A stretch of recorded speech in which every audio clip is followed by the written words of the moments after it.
I literally dropped the identity of having ADHD and I wired in an identity that I am this meditation Zen guy that likes to ground myself in grass and study ascension material. And that was a process of me letting go of one label and then adopting a new one. Before we get into this episode, I'm going to show a little bit of love to my sponsor of this episode, Organifi. Many of you know that I love Organifi. I use it every single day. I use the green juice, the red juice, the protein, and that is a way that I maintain a high vibration. It's the highest vibrational supplements that I found. For those that you don't know, it's super simple to use. It's a powder, a scoop. Imagine you just got this green juice powder. You open it up. You get this little scooper, you scoop out one little scoop, you just mix it in water. You don't even need ice or anything. You mix it up. It tastes like this minty deliciousness, and you get mini servings of vegetables. You get that of ashwagandha, which helps reduce cortisol levels, which is the stress hormone. Less than 3 grams of sugar per serving, which is very important because the less sugar, the better. And what you'll find is that it helps reduce stress. It supports healthy cortisol levels. And then it's something that you have high energy, high vibration with. And it's what I use for energy. I do not use caffeine. I do not use coffee. I use Organifi Green. There are many different benefits. There's 11 superfoods in it. It's less than $3 a day. You get one of these for the month, less than $3 a day. You do that scoop, you will have more energy. And think about it. When your energy is higher, you're going to be more magnetic. You're going to have more energy that then is being exuded off of you. And then guess what? People are going to gravitate to you in a different way. Some people ask me why I have such high energy.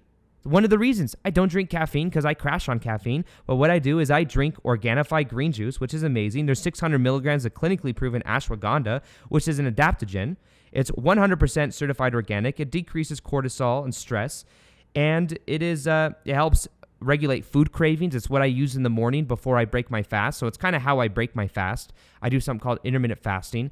And a couple hours into the day, I drink my Organifi green juice. It's a powder. You just mix it in water. You drink it. Then I have great energy throughout the day. And then a couple hours later, I eat. And when I eat, I have this good, digestion in my stomach because I just had something healthy. It tastes delicious in just plain water. There's no need for a blender at all. You don't even need a blender. It is so simple. It encourages the feeling of healthiness and productivity at work, and there's zero crash. So if you want to check out Organifi right now, you can get 15% off.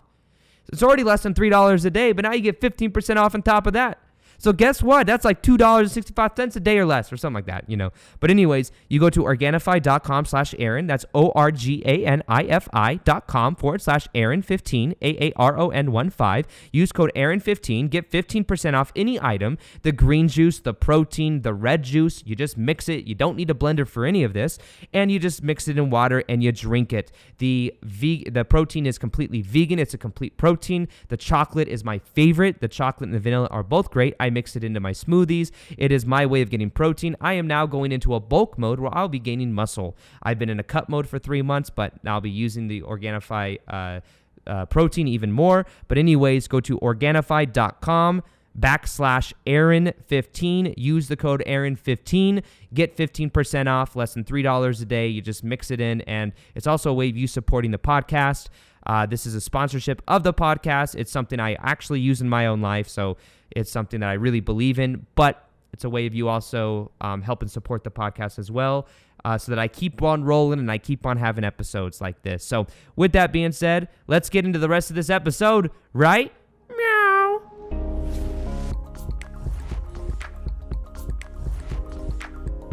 This episode, we're going to go really deep on one main idea, and I'm going to make a bold statement right here. If you let go, it would come. If you let go of your attachment to attracting love, if you let go of your attachment to outcome, if you let go of your attachment to a specific person, love would naturally come towards you.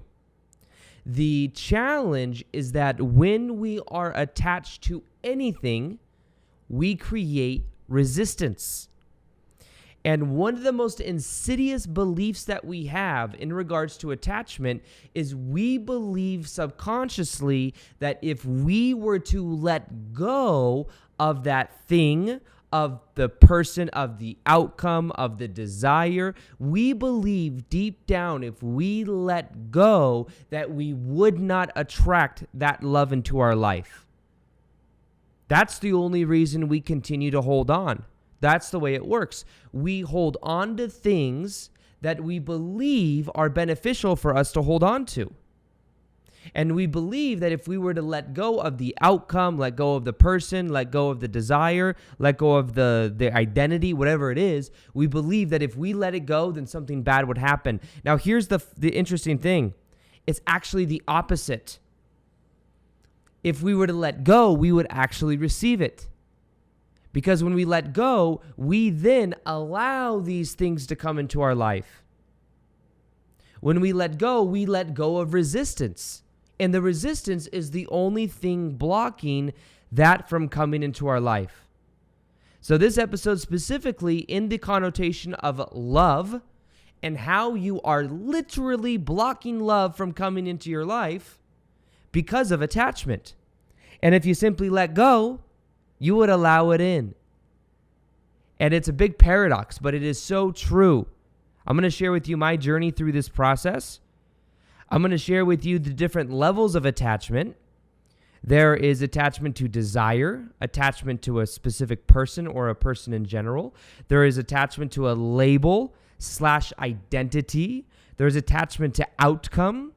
There's attachment to a certain belief about who we are or a belief about just life in general and the way reality works. There are people that have attachments to believing that all men are dirtbags or all women are just after this or this, the stereotypes.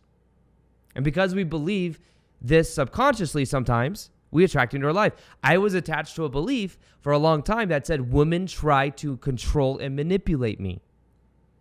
And the reason that belief was there was because back, you guys know the story, 7 to 16 years old, I had an ex-stepmom in my life that was controlling and manipulative. And because of that, what happened is I then developed a belief about women specifically that they're always trying to control me. And because of that belief, guess what? It kept being reflected in my life.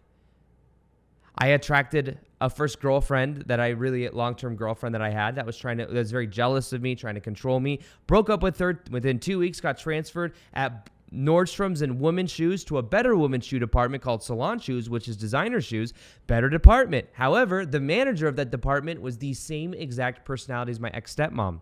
There was always a woman in my life reflecting back to me the belief that women are trying to control me and that I need to protect myself, and therefore I always had that belief coming back to me. You may have the belief that you always attract a certain type of man into your life. That is a certain type of energy dynamic. And we remain attached to these beliefs because this is the way reality works. Subconsciously, I had a belief that said, this is the way women are. This is how women relate to me. Because that was my experience for a bulk of my life up until that point. So a lot of this is about understanding attachment. You know, I've been also reading different books lately on attachment. There's this one, maybe I'll read it to you right now. It is a quote by Anthony DeMello. I don't know if you guys have ever heard of Anthony DeMello, but Anthony DeMello, it wrote a book called, there's a book that has to do with awareness of love, like love meditations or something like that. And then the other one's just called Awareness. And they are very powerful books. So let me read you this little section. What can one do to attain happiness? There is nothing you or anyone else can do. Why? For the simple reason that you are already happy right now. So how do you acquire what you already have? If that is so, why do you not experience this happiness which is already yours? Because your mind is creating unhappiness all the time. Drop this unhappiness of your mind, and that happiness that has always been yours will instantly surface. How does one drop unhappiness? Find out what is causing it and look at the root, at the cause unflinchingly. It will automatically drop. Now, if you look carefully, you will see that there is one thing that causes unhappiness. The name of that thing is attachment. What is an attachment? An emotional state of clinging caused by the belief that without some particular thing or some person, you cannot be happy. This emotional state of clinging is composed of two elements, one positive, the other negative. One positive element is the flashing pleasure of excitement, the thrill that you experience when you have what you are attached to. The negative element is the sense of threat and tension that always accompanies that attachment. Think of someone gobbling up food in a concentration camp. With one hand, he brings this food to his mouth. With the other, he protects it from neighbors who will grab it from him at any moment that he lowers his guard. There you have an image of the attached person. Man, that was powerful, right? So, attachment really is the root of all of this. And the key to letting go of these attachments is simply, first off, becoming aware of the attachment, and secondly, making the choice to let it go. Even the book by Dr. David Hawkins, Letting Go, is almost too simple. It's like what the letting go technique is: you feel this emotion, you allow the emotion to be there, you don't try to control it, and then you just make the choice to let it go. That's it. But our mind tries to make it way more. It can't be that simple. I've got to go through some crazy night of the soul. I've got to go through some crazy dark night in order for me to let go of it. No. All you got to do is feel it, allow it to be there, not try to control it, and then let it go. Make the choice. Now, the problem and the challenge is that it's hard to let go of something that you literally believe is going to get you what you want. That's the nature of these control dynamics. So I'm going to share with you some stories in my own life of how I've worked through this. But there's it's almost like, if I let go of this outcome, then I'm not going to get it. And that's the belief. If I let go of this person that I love, then they may never come around. But that's the funny thing, when I first started getting on YouTube, one of the first videos I had that went viral was 3 ways to attract a specific person into your life. And the whole message of the video was don't try to attract a specific person in your life. Let go of them completely. It's funny. Have you ever noticed that in dynamics? Let's say a boyfriend-girlfriend break up. Let's say one is chasing the other and wants to get back with the other person. Well, in the chasing of the other person, that other person can feel the resistance. They can feel the person chasing, and they immediately put up a guard and a wall. Because of the energy dynamic that this person's trying to control them. The other person's trying to be in a relationship with them and trying to get them to do what they want. It's a form of manipulation. Now, then what happens is this person eventually moves on.